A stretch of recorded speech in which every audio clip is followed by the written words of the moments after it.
Hello, and welcome to Top Story Daily Edition. I'm JNS Editor-in-Chief, Jonathan Tobe. Thanks for joining me for a discussion on the most pressing issues in the Jewish world. Please like, subscribe, and give us good reviews when you listen to the show. Now let's get started. America isn't Europe. That's a key thing to bear in mind when reading the Anti-Defamation League's sobering report on anti-Semitism and radical anti-Israel bias on the political left in Europe, published last week. Some parallels can be drawn between the way a bizarre and troubling red-green alliance between leftist elites and Muslim immigrants has mainstreamed anti-Semitism in Europe and the growing influence of the intersectional left in the United States with the same aims. Americans should be paying close attention to the rising tide of Jew hatred on the other side of the Atlantic and seeking to learn from it. But it's important to remember the big differences between the two situations. More than that, the ADL's policy recommendations stemming from its research don't adequately alert Americans to the forces that are working towards the same dismal surge in anti-Semitism. The first thing to recognize about this subject is that anti-Semitism is not an integral part of the history or of the official policies of the United States. Unlike the nations of the Old World, equally true, the majority of Americans are likelier to be philo-Semitic and pro-Israel in numbers that are not to be found in Europe. Still, important lessons may be learned from the subject of the ADL report. While nothing in the study is particularly new, it confirms the way political parties and activists have embraced anti-Zionism, and the way that has inevitably sparked a new wave of hatred for Jews on the continent. Focusing on the state of affairs in four countries, the United Kingdom, France, Germany, and Spain, it provides a generally accurate and worrying evaluation of the predicament for Jews that resulted from the left's adoption of the Palestinian cause that has enabled the legitimization of attitudes and action that undermines the Jewish community and spreads intolerance. While each of these countries are different, the parties of the left in each have shown themselves vulnerable to co-option by the anti-Israel ideologues. They dominate public discourse about Israel and help create an atmosphere in which Jewish activism is treated as inherently racist. Every discussion about the subject is based in the false premise that supporters of the Jewish state treat all criticism of Israel as anti-Semitic. That is patently untrue. There is nothing necessarily anti-Semitic about criticizing the government of Israel or its policies. But anti-Zionists oppose the existence of Israel, not just its stands or practices. They hate Israel because of what it is, not what it does.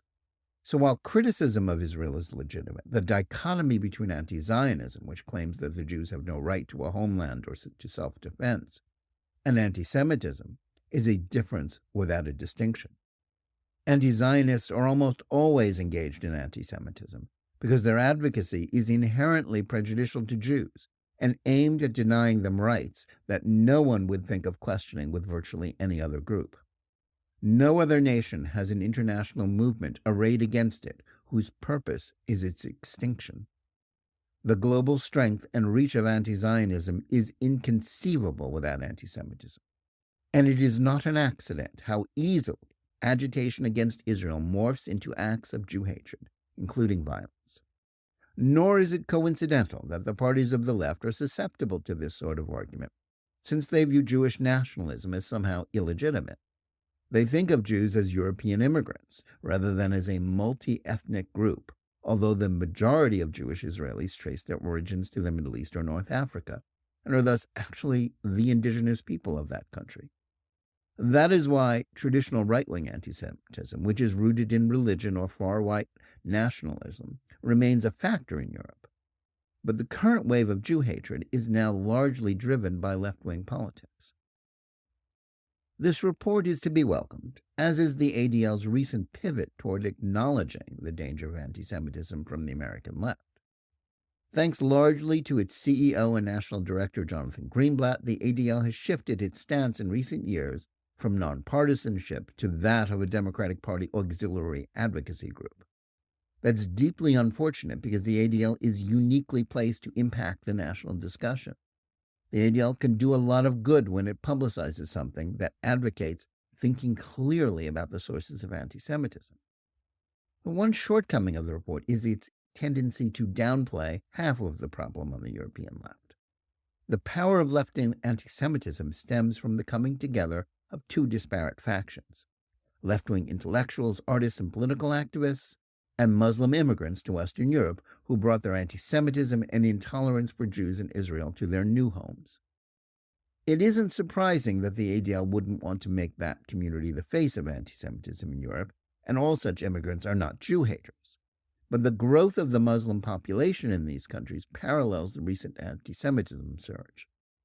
The parties of the left that tend to accept a narrative about white racism and Muslim victimhood are natural allies of Islamists when it comes to Israel, even though they are diametrically opposed on social issues. Even more problematic is the report's final section, which seeks to alert Americans to what happened in Europe and to ensure that it does not repeat in the United States. Some of the ADL's recommendations are merely anodyne expressions of concern.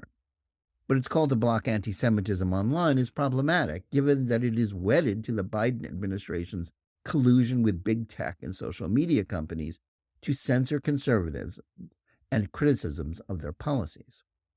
That makes it difficult to view any effort on the ADL's part to impact online activity as anything but inherently partisan. Equally problematic is the report's emphasis on Holocaust education. It is important that people understand the truth about the Holocaust, but the growth of U.S. Holocaust education programs in the last generation hasn't had the desired impact. Most of the programs seek to universalize the Holocaust or to claim that ordinary prejudice leads inevitably to death camps. This not only robs the Shoah of its uniqueness, but also misunderstands the political nature of anti-Semitism. Moreover, the ubiquity of talk about the Holocaust is more responsible for the proliferation of inappropriate Holocaust analogies on both the left and the right than any amelioration of anti-Semitic attitudes. It has become merely a metaphor for anything people don't like. But the main problem with the ADL's recommendations is its failure to point out the roots of left-wing anti-Semitism are to be found not just in Palestinian propaganda, but in the fashionable ideologies of the left that groups like the ADL endorse routinely.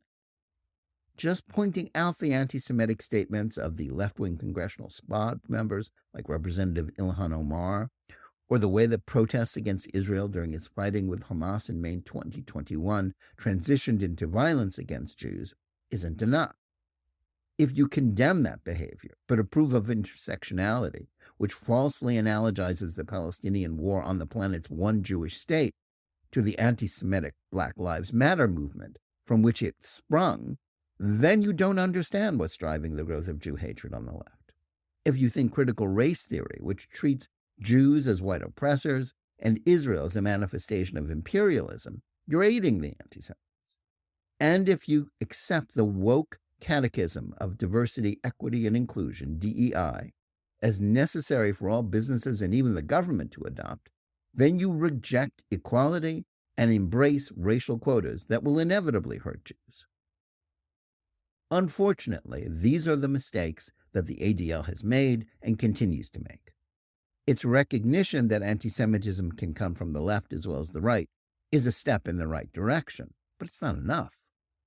American liberals and their institutions like the ADL will remain part of the problem and not the solution until and unless they understand that left-wing Jew hatred traces back to these toxic myths and ideas, as well as open attacks on Israel and Zionism. Thanks for listening. Please remember to tune in every day for Top Story Daily Edition and every week for the full hour-long JNS TV program. Whether you're listening to us on Apple, Google Play, Spotify, or any of the other podcast platforms, or on the JNS YouTube channel, please like and or subscribe to Top Story. Click on the bell for notifications and give us good reviews. Please write to us at editor@jns.org and let us know where you listen or watch the show and what you think about it. And remember, keep reading and thinking for yourself.